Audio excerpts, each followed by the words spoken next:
Hi and welcome back to Cheeky Crypto. My name is Nick, and today, guys, we're going to be jumping down into the macro view for Bitcoin, taking a look at what's been going on over the last few days, what's going on with the on-chain metrics, any kind of concerns, and all that kind of wonderful stuff.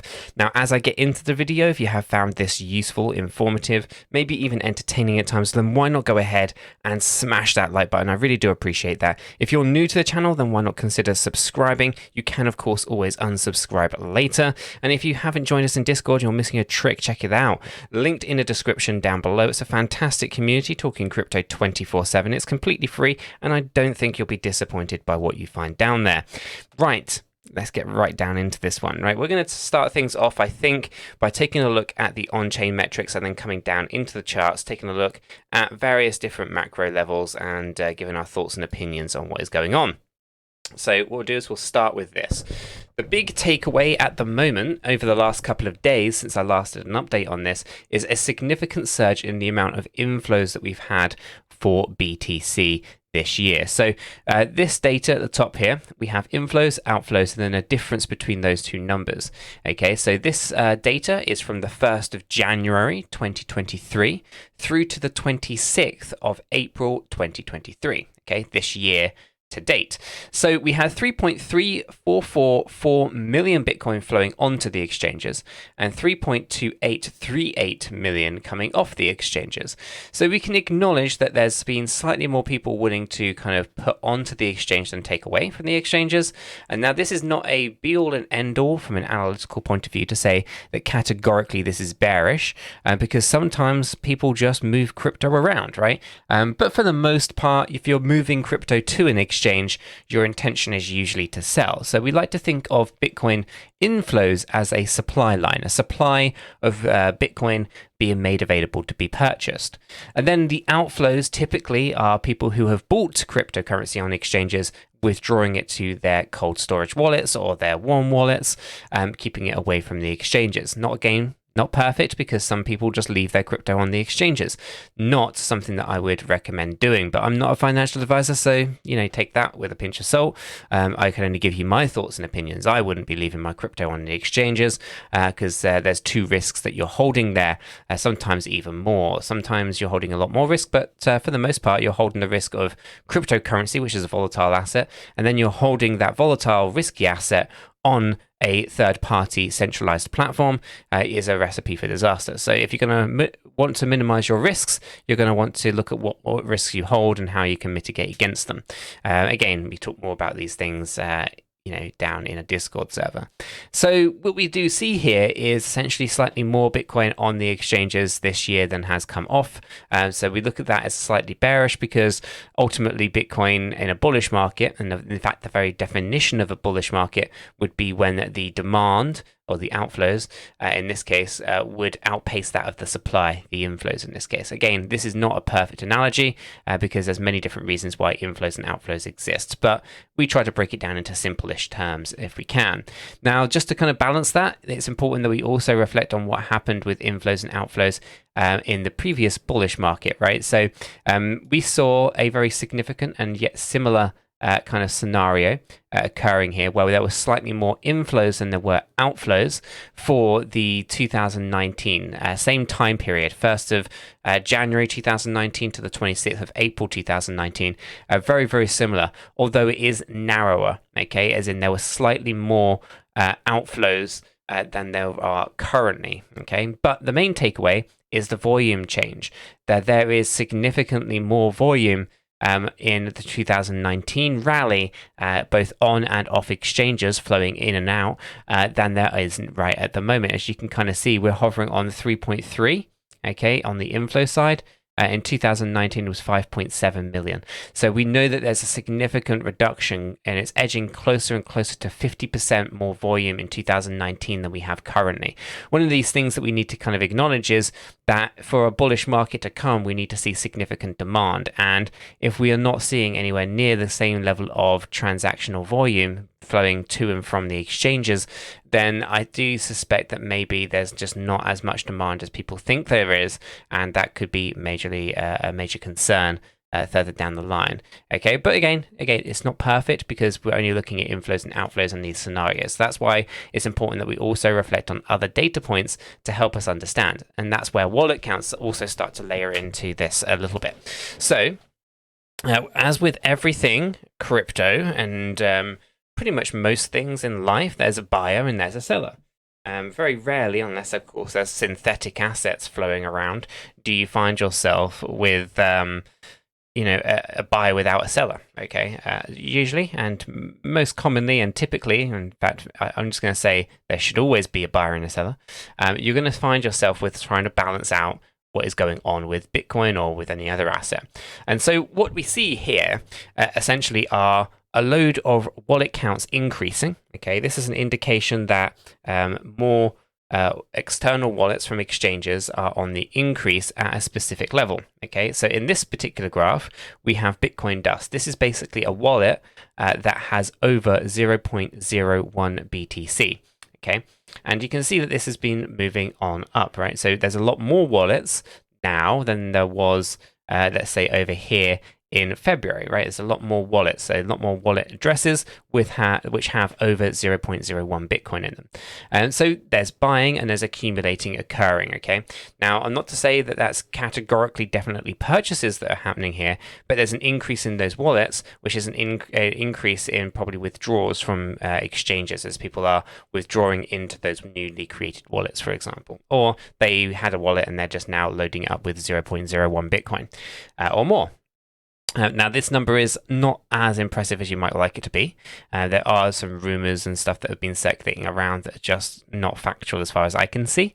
But for the most part, we are 11,470,000 down here. And right now we're up here at 11,793,000. So there's been a significant surge to the upside, but we haven't seen millions and millions of new wallets with over 0.01 Bitcoin, despite some rumors that were circulating around saying an extra 1 million Bitcoin wallets were created in 24 hours. That just simply didn't happen. I mean, you can see here it hasn't happened. And unless, of course, they've got less than 0.01 Bitcoin in them, which typically can happen because people like to try to trick metrics. So they can create 1 million wallets, but if they're empty, they're no fucking good to anyone. Anyway, moving on. Retail wallets.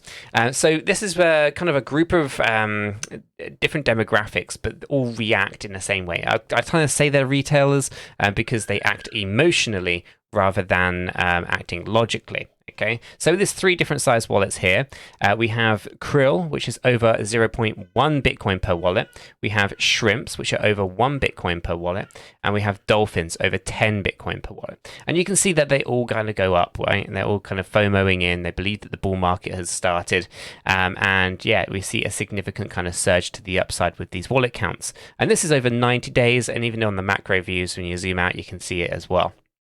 Very much accumulating during the bear market. Every dip is by the dip opportunity. Every local bottom is the bottom of a Bitcoin is in. We're in a bull market afterwards. And you see significant surges with these wallet counts. These are just emotional investors who do not do their own research and do not necessarily come to conclusions outside of their favorite influencers, for example, which is rather unfortunate because we've seen them get trapped time and time again. Now, as you can see, all of these wallets are on the increase, right? So there are 4.3 million krill. There are up here 995, I think. Yeah, 995,000 shrimps, which is 1 Bitcoin or more. And over here we have 155,000 dolphins, 10 Bitcoin or more, right? So you can see they're very significant numbers. Now, when we come over into the larger size wallets, we can see and we can acknowledge that things are vastly different. And this comes down to what I was just saying a few minutes ago. There's always a buyer and there's always a seller. And so what are we actually experiencing here? Well, we're experiencing all these low wallets that, lower than 10 Bitcoin per wallet essentially appear to be on the increase. This basically tells us that retail investors are buying up Bitcoin. And where are they buying it from? Well, they're buying it from your larger institutional investors. As we can see here, The sharks had been coming down, we had the whales coming down, and we have the kraken coming down recently. Again, it's important that we zoom out. This is only a 90-day view, and actually these things are problematic over a much bigger time period than just 90 days. But you can kind of see exactly what's going on. When you see significant downward pressure or a decrease in the amount of people who hold a specific number of Bitcoin, it does help us kind of anchor in our thoughts a little bit, because without big money and smart money funds really coming into Bitcoin, it's hard to think that you're going to have any of those larger moonshot moments for BTC. In fact, I would say it's probably more likely that we're going to see new lower lows, and the fact that these guys were selling the November bottom. Okay, so it's really difficult to kind of be really bullish on the market when you don't have large money backing it. Instead, all you've got are a bunch of retailers FOMOing in, and that FOMO is being created from somewhere. We have to consider that as well. And it does look like these whale wallets and these larger investors are essentially just rinsing and grabbing the liquidity of the retail investors, because they're selling their Bitcoin directly to the demand that is coming from retail investors. Now, if we take a look at the 365-day view from our retail point of view, you can see that they've been buying up everything that in demand. You can see significant surges in the number of wallets that were created that have over 1 Bitcoin in them, right? And then when we take a look at that and we contrast that to the sharks, which are 100 Bitcoin, we can see that these guys are more traders. They trade the price action, and you can argue that maybe it was the sharks that created the initial surge here to create the FOMO for Bitcoin during the early January stage. You can see that they were buying into in November, December, buying the bottoms, and they really did buy up heavy. And then as soon as it starts coming up, they start dollar cost averaging out, and then it hits 30K, and then it kind of falls all the way down to the levels that they were at previously. This means that they traded the price action. They grabbed all that liquidity that retail investors provided on the way to the upside, and now are lower positions. They had a small push to the upside here, but nothing terribly too much, and I suspect this is going to come down even further. Okay, that's just sharks. That's 100 Bitcoin. That's not even a huge sum in comparison to what others hold. Now, if we take a look at the whales, we can see that there's just a significant downward selling pressure. They haven't really been backing Bitcoin at all. And in every opportunity, they've been kind of just dumping their Bitcoin on unsuspecting retail investors. So as we can see, we had the June lows, and again, they were selling that. And again, people, a lot of retail investors, lots of influencers were saying that June was the bottom. We're in a bullish market now. Obviously, that's not the narrative that we've had on the channel here, mainly because we don't have structure, and we can see that these guys are selling into the pump to the upside. And like I said back in June, I said, if you believe the bottom is in, then you believe the whales have made a mistake, and that you believe that these large institutional investors have sold the bottom. Okay. Then November low comes along. Obviously, we were right about the idea that there was a new lower low coming, and we see a very similar scenario. The whales are selling into the pump that preceded it. Okay. So the question becomes, are the whales stupid enough to be selling the bottom, or is another bottom coming? Okay, and we can see that they still, even in November 2023, hit new lower lows on the wallet count numbers for people who have over 1,000 Bitcoin. That means that people who had over 1,000 Bitcoin have just been selling during this entire bearish market. Every single pump to the upside has been a selling opportunity. Okay, and they continue to come out. And this is quite an obvious thing because, like I said earlier, there has to be a buyer and there has to be a seller. And at the moment, the appetite from retail is to buy, which means the appetite from the institutional investor has to be to sell, which means until those two narratives switch around and they switch positions, and until retail decides they will want to sell, I don't think we're going to be expecting Bitcoin whales to be buying anytime soon. Now, that is also compounded and enhanced by what the Kraken size wallet does. Now, the Kraken size wallet is your 10,000 Bitcoin per wallet, and they are very, very powerful players. Now, you can see that they accumulate during the bear market, and that is exactly what happened in 2018. If I bring that up here, you can see that they accumulate during this bear market. And they use this accumulative Bitcoin power to flood that market and drag the price of Bitcoin into the bear market lows. So the question I've always had here is, are we on the journey of still accumulating, or are we just waiting now for them to flood the market and bring in those lows? Time will tell. It's also possible that maybe 2018 is an anomaly, and now they're just going to accumulate and continue to accumulate. But my position still remains the same, until our Bitcoin whales are in here, and at the moment they haven't been, and all we really have is a market that is propped up by retail investors, I still suspect a new lower low is probable based on the fact that these guys were selling November and these guys were selling in June. So what does all that mean for the price action of BTC? Well, it means that we shouldn't really get ourselves too hyped up about the idea of a bullish market, at least not in my opinion. We've got a bunch of emotional, I don't want to say emotionally anything, but like emotional, overreacting retail investors in control of Bitcoin, in my opinion. And I don't think that's a recipe for success. I think that's a recipe for a disaster. So I think at some point, once that Bitcoin demand runs out, there's only really one place for the price action to go. So once retail money starts to basically come to an end, as soon as people start really struggling and it starts to get a real big squeeze on those funds for investing, which I do think is just around the corner, we're going to start to see the price just gradually fall, which will create panic, which will then create panic selling. And that panic selling, as people start to lose money, is going to compound and drag the price of Bitcoin down. And it's when that happens that I think we're going to see the whale investors buying and the Kraken dumping. So price action wise, we saw a pull to the downside. We found support in the 50 EMA and we've come back up, just testing this area, failure to hold it and looking to come on down. So ultimately everything on our time frame here, daily time frame for Bitcoin, from this point of view looks pretty typical to me. We are still looking at our lows between 12.5 and 19.7. That's a Z wave structure, but it's possible that we do have sub 10K if we were to really start to see a pretty big bearish structure emerging. So for now, I'm going to kind of just remain hopeful that we stay within this yellow box range, but we'll see how that kind of plays out over time. And if I come over into smart money concepts, we can see in here we still have a bullish structure on this daily chart, so that's a positive. And we do have a weak high. It still looks like on the daily time frame that we can push up higher. On the smaller time frames though, it doesn't look as good, and I would suspect actually we're going to be heading down towards our equilibrium rather soon. So again, I think I spoke about $24,500 this morning. That's going to be an interesting point. You can see that $24,000 is our 200 EMA. So we might lose our 50 EMA and find support on the 200 EMA. Again, I think we'll still keep our structure. I don't think we're going to change into a bearish structure until we come down significantly lower. And so for the most part, that's quite an interesting one to kind of keep an eye on. Ultimately though, yeah, I do think that we are in a bit of a bearish structure overall. If I draw this on, you can see that we are kind of in this situation where we're doing some higher lows and some higher highs. So that's in here. I'm just going to use a trend line to just demonstrate this. It's not the best, but it helps kind of illustrate it out a little bit. In fact, it's actually quite expanding a little bit. But what we have here is higher highs and higher lows. And if I come back to this one, you can see higher highs and higher lows and how they have a tendency to break to the downside. Now, over a bigger macro picture, we have a pretty big one occurring. These are actually what you want to see over a long period of time, are these lower lows and lower highs, because they have a break to the upside. And at the moment, my concern, let me grab hold of a parallel channel here.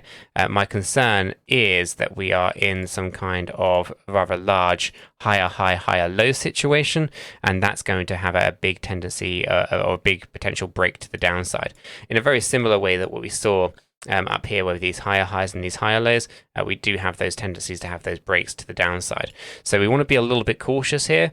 We've not done anything fantastic in terms of movement in reality.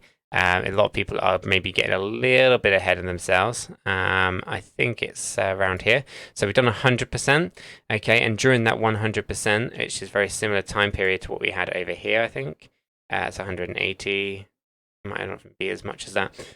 So it's very similar in the way that we're set up, but we've got significantly lower people moving Bitcoin around 45%, I think, right now. So we do have a significant difference in the variables that are driving the direction of the move. I know a lot of people are basically saying we're doing exactly what happened over here in 2019, and I can't disagree with that any more. I totally disagree that that is exactly what is going on, mainly because we have very different variables. We had a 1.236 remain a stable level support level. Over this side, we've lost the 1.382. Over this side, we have over 5.7 million in Bitcoin inflows and outflows. Over this side, we've had 3.3 million. So we have significant differences in the underlying variable data. It's a really I think foolish to think that you're going to be repeating yourself just on a couple of candlestick movements, where you've got things that are looking very similar, but the underpinned data is vastly different. I think that's a bit of a foolish move myself. Now, as I said, we do see ourselves in this bearish setup potentially, and I do think there's going to be a big pull to the downside at some point soon. Timing that is incredibly difficult. I have no idea how long it's going to take to play out, but it is something that we need to kind of consider. From our macro weekly time frame, we can see that were overbought. We're just pulling back down now after an 84-day period up there, and we have found that our previous demand area has turned into a supply area, so this is where we're getting rejected from. This essentially is 28,000 to 31,800, and we can see it right inside there. Next stop, in my opinion, is down here at the 24,300 to 25,200. Following on from this morning's video, really we're talking about 24,800 to make an impulsive trigger point before bouncing and maybe coming down into these sweet lows. So ultimately, yeah, I'm thinking that this rally is coming to an end, and the manipulation is almost complete, with a lot of retail trapped in positions or liquidated. So let me know what your thoughts are down in the comments down below. Really interested to kind of canvass the community's thoughts on that one. And if you found it useful, hit the like button, subscribe, and if you haven't joined us in Discord, check it out, link below. Until the next one though, guys, have a fantastic day. We are not financial advisors. None of what we have communicated verbally or in writing here should be considered as financial advice. It is not. Do your own research before investing in any digital asset or affiliate offers, and understand that investing in any crypto is risky. If you do, you need to be prepared to lose your entire investment. This video is for information and entertainment purposes only. All our videos are strictly personal opinions. Please make sure you do your own research and never take our opinions for financial guidance. There are multiple strategies, and not all strategies fit all people. Our videos are not financial advice.